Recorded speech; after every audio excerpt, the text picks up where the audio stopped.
Korang pernah jumpa orang Cina boleh cakap Jawa? Serius ni. Kalau tak percaya, tengok ni.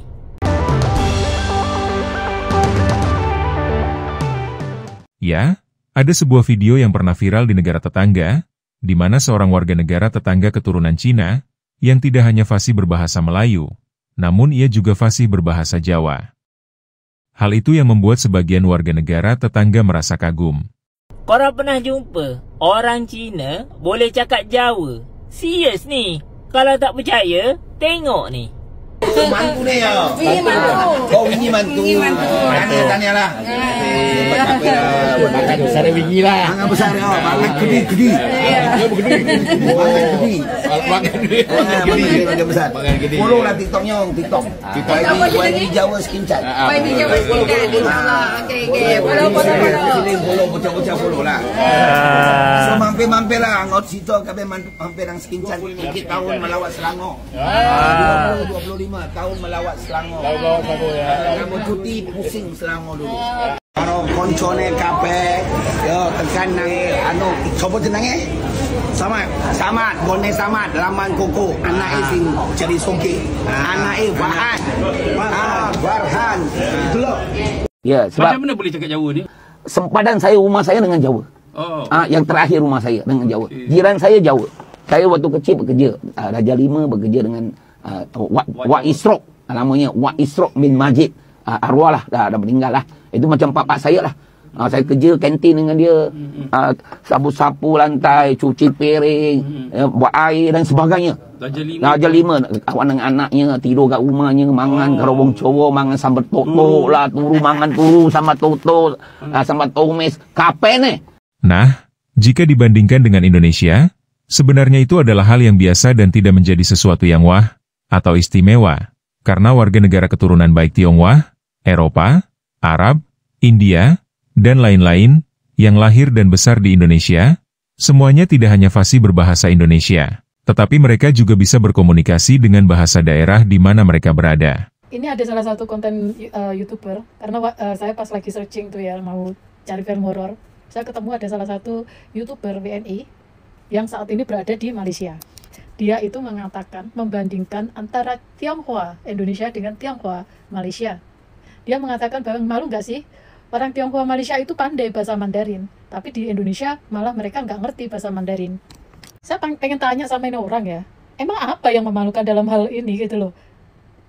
Apa? Karena merasa bahwa moyang mereka, bahasa moyang mereka nggak mampu gitu. Begini bro, tak kasih tahu kamu ya. Orang Tionghoa di Indonesia, itu ada beberapa kategori, yaitu Tionghoa Toto atau Tionghoa memang asli dari Tiongkok yang kemudian tinggal lama di Indonesia, dan mereka itu menguasai beberapa bahasa, yaitu bahasa daerah, bahasa ibu mereka, dan bahasa Indonesia tentunya, bahasa nasional ya.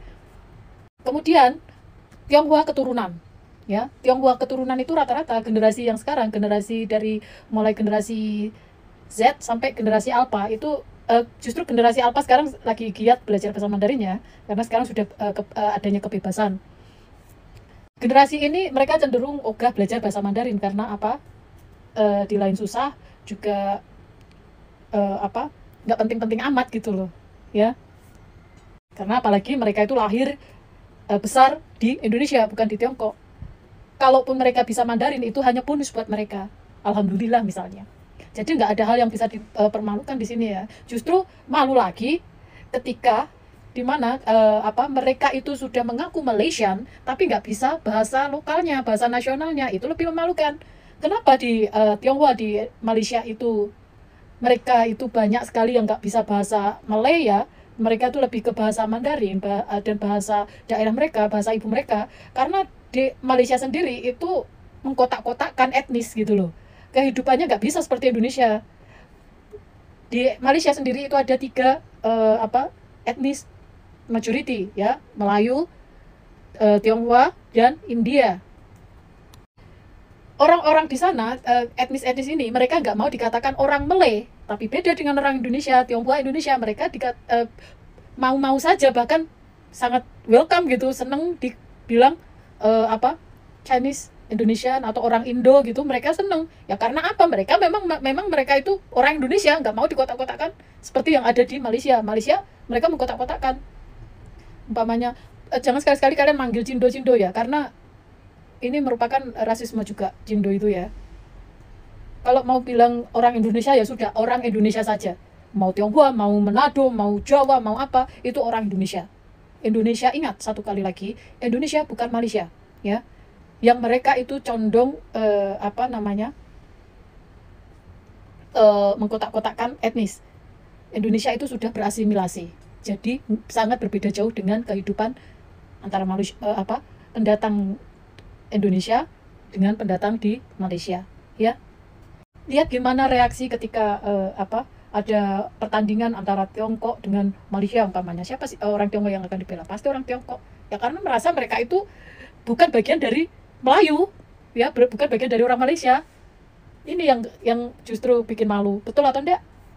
Walaupun Tionghoa itu di Malaysia itu merupakan majority, tapi yang namanya perbedaan itu sangat mencolok sekali di Malaysia, beda dengan Indonesia. We proud of Indonesia. Karena apa? Indonesia yang begitu besarnya negara ini mampu menyatukan semua etnis menjadi satu. Satu bahasa, satu bangsa, dan satu negara. Indonesia is a good example. Orang Indonesia yang berbangsa Cina, dia ada nama Indonesia. Perasan? Yes. Perasan. Kat Malaysia, tak ada pun Tak ada. orang yang nama Malaysia atau nama Melayu, tak ada. Kalau Chinese lah. If not mistaken, kat Indonesia ni dia, correct me if I'm wrong, dia memang integrate semua orang. Dekat Malaysia, dia more like you boleh hidup bersama, bersepadu, tapi tidak integrated.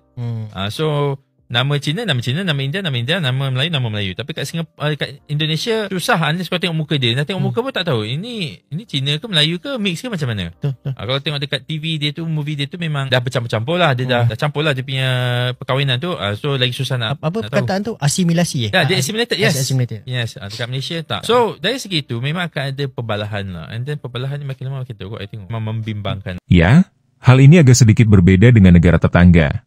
Karena memang ada sebagian warga negaranya yang masih belum fasih, dan bahkan ada yang tidak bisa sama sekali berbahasa dengan bahasa nasional. Sehingga ketika melihat seorang warga negara keturunan yang bisa berbahasa nasional, maka orang tersebut bisa terkenal. Hampir setiap hari jika berjumpa orang, pasti ada yang sangka dan ingatkan saya orang Melayu. Itu kata Kimberly Chua. Gadis berbangsa Cina berusia 21 tahun itu mendapat perhatian warganet di aplikasi TikTok kerana kefasihannya bertutur dalam bahasa Melayu. Weh, korang ni memang terkejut aku sampai dua video aku buat cakap bahasa Melayu pun boleh sampai 30k orang tengok. Aku macam tak boleh brain tu. Kenapa? Dia mengejutkan sangat ke Cina cakap Melayu? Assalamualaikum. Saya ada satu persoalan di sini. Kenapa kita selalu rasa teruja bila ada orang Cina dan India di negara kita yang boleh bercakap dalam bahasa Melayu dengan fasih? Bukankah bahasa kebangsaan di negara ini bahasa Melayu? Bukankah orang Cina dan India merupakan sebahagian daripada rakyat Malaysia? Jadi mengapa kita kena rasa teruja? Kerana sememangnya mereka perlu tahu bercakap dalam bahasa kebangsaan selaku warga negara Malaysia. Cuma satu-satunya negara yang mana rakyatnya berasa teruja dengan rakyat Malaysia lainnya bercakap dalam bahasa kebangsaan sampai jadi tular dan sebagainya. Jadi persoalannya di sini, adakah kita mempunyai krisis identiti ataupun kita hanya menyifatkan rakyat Malaysia itu adalah daripada kalangan orang Melayu dan Bumiputera dan orang Cina dan India itu bukan sebahagian daripada rakyat Malaysia, maka kita rasa teruja dengan mereka? Ini ada something wrong bagi saya. Ya, perkara ni tak sepatutnya berlaku. Kita tak sepatutnya rasa teruja bila orang Cina dan India bercakap dalam bahasa kita kerana mereka adalah rakyat kita. Ya, bahasa nasional adalah identitas berbangsa dan bernegara. Jika dalam suatu negara ada warganya yang belum bisa sama sekali berbahasa nasional, maka memang sulit untuk mewujudkan persatuan dan kesatuan dalam bernegara. Sehingga ada warga dari Brazil yang mencoba membuat riset kecil, kenapa Indonesia menamakan bahasanya menjadi bahasa Indonesia, walaupun akarnya dari bahasa Melayu seperti Malaysia.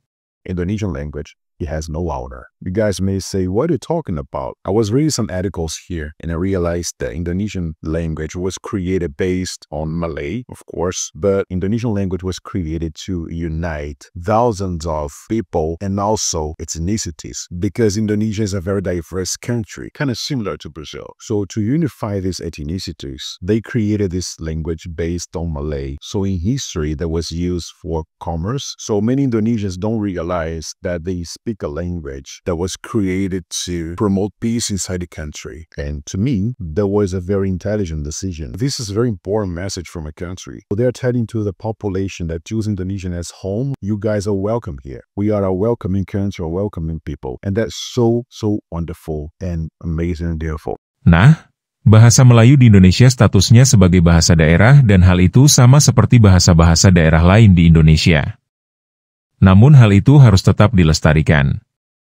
Dan jika dilihat, di Indonesia bahasa Melayunya masih murni, dan tidak dicampur aduk dengan bahasa-bahasa lain, seperti bahasa Inggris atau yang dikenal dengan bahasa rojak. Oke, terima kasih sudah menonton video ini hingga usai.